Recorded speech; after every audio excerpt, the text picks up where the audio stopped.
Donc maintenant, pour appliquer ce chapitre sur les probabilités, je vous propose qu'on fasse un petit exercice de base, d'entraînement, qui va nous permettre justement de voir comment utiliser les différentes propriétés. Donc le contexte, l'énoncé est la suivante. Imaginez, vous prenez 2 dés à 6 faces, vous les lancez et vous en faites la somme.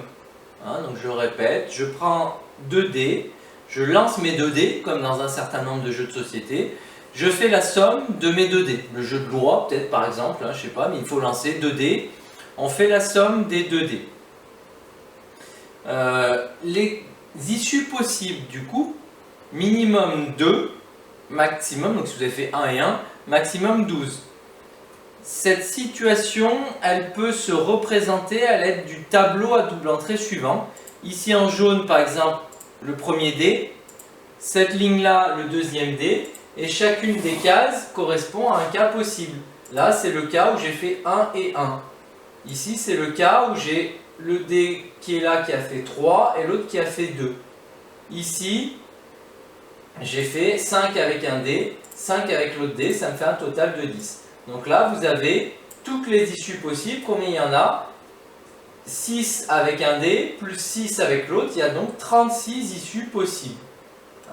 Ces 36 issues sont équiprobables.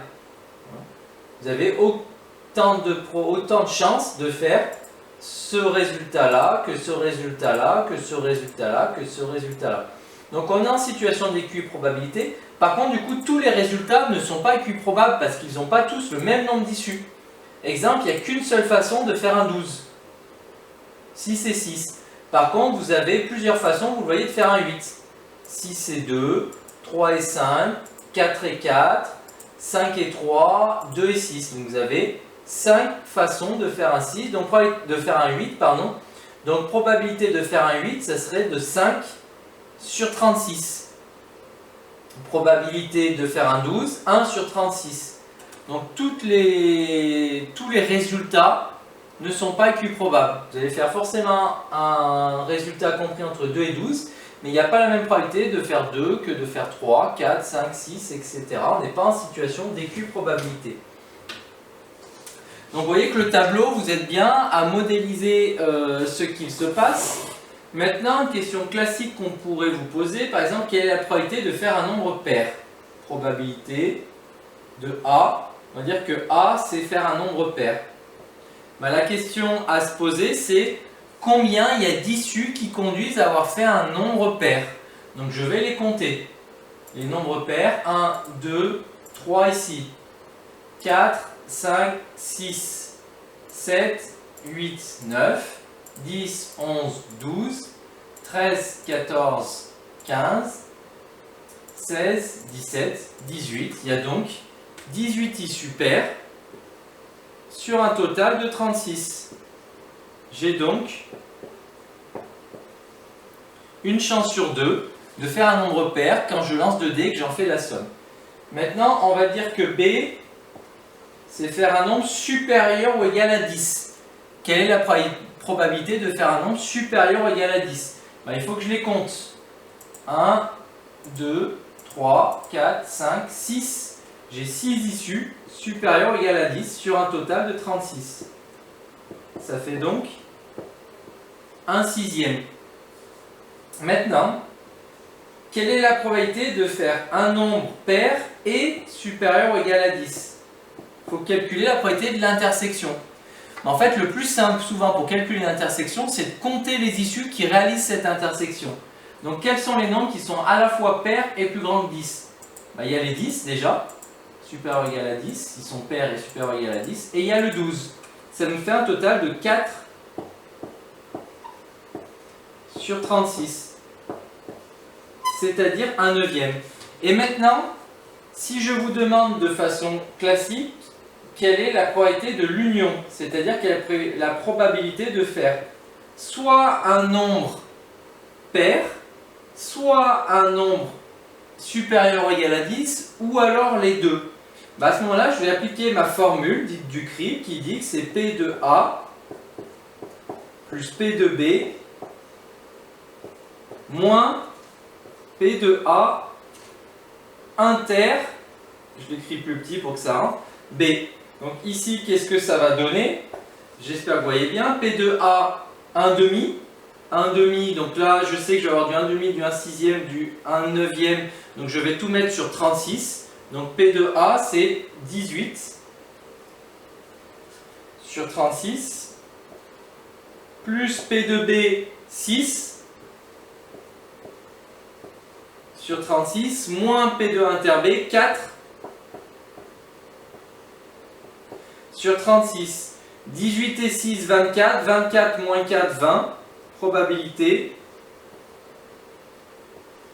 de 20 sur 36. 20 sur 36, ça se simplifie éventuellement, je pense par 4. Ça doit faire du 4 neuvième. Donc j'ai une probabilité de 4 sur 9 ou de 20 sur 36, mais de 4 neuvième, de faire soit un résultat pair, soit un résultat supérieur ou égal à 10, ou les deux. C'est-à-dire qu'au total, 20 sur 36, il doit y avoir 20 issues paires ou supérieures ou égales à 10. Ben regardez, admettons que je les repasse par exemple en vert, les issues qui correspondent. Il y a L, il y a L, allez je vais essayer d'aller un petit peu plus vite, regardez, donc je passe les paires, pardon, je n'ai pas dit les modifier, j'ai dû les repasser en vert. Toutes les issues paires ou supérieures ou égales à 10. Il y a ça, hop. Celle-ci, paire, paire, paire, hop.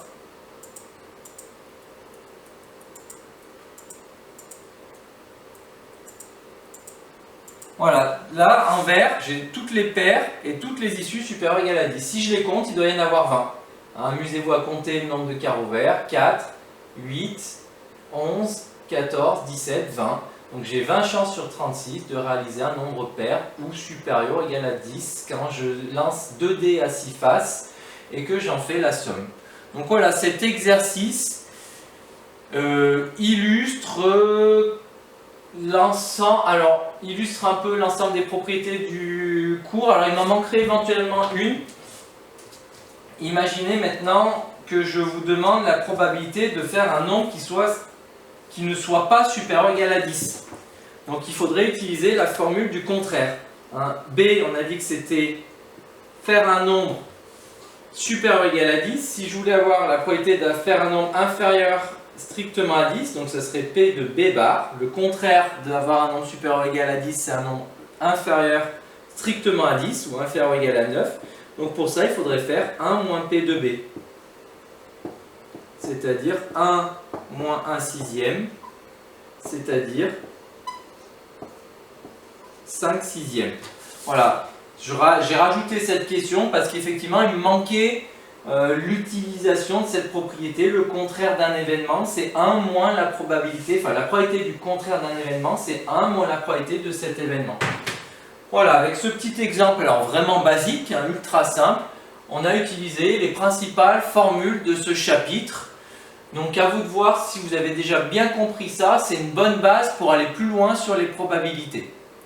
Merci de votre attention, à bientôt.